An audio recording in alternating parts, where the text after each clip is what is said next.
evening and welcome to this week's news with Focus Israel. We will start with some short news.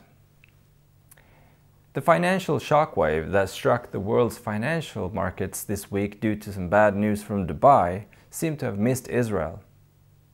Haaretz, the Israeli news source, puts it this way, quote, "Thanks to Arab boycott, Dubai meltdown skips over Israeli." Unquote.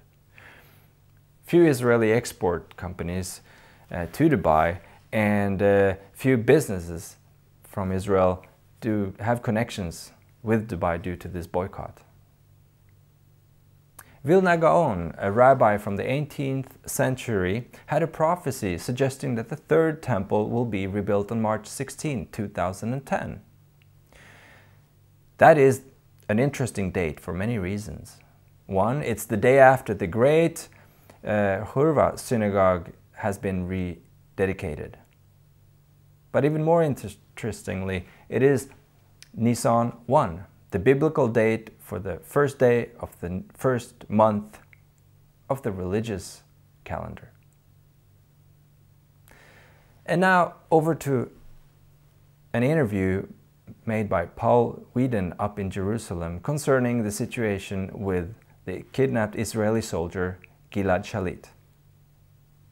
In the public debate, there is a mantra which is used, erroneously I believe, and I've seen a few things also to bolster my belief, which suggests that by not negotiating for Gilad Shalit's release, there is the danger of reducing the morale of the IDF. What's important to recognize is that the direct effect of these prisoner exchanges is more attacks, more attempts at attacks, and a rise in violence against Israelis. Although it's an emotional issue for the Israeli public, of course, it's also a very important element in terms of the goals that Hamas have in orchestrating this kind of a deal.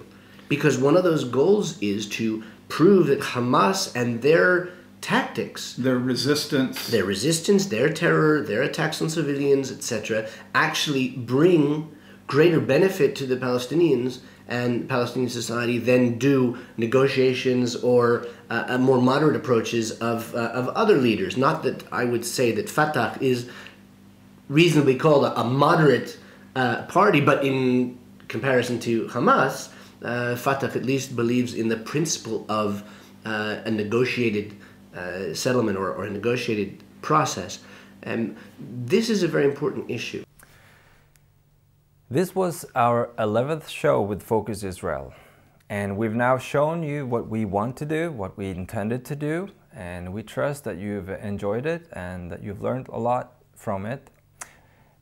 Due to some financial struggles, we are going to have to cut down, and you will notice some major changes from now on.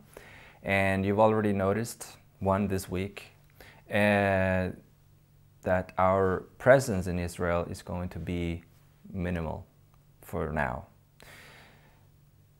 But we hope you enjoyed this week's show. My name is Frederick, and hope to see you again next week.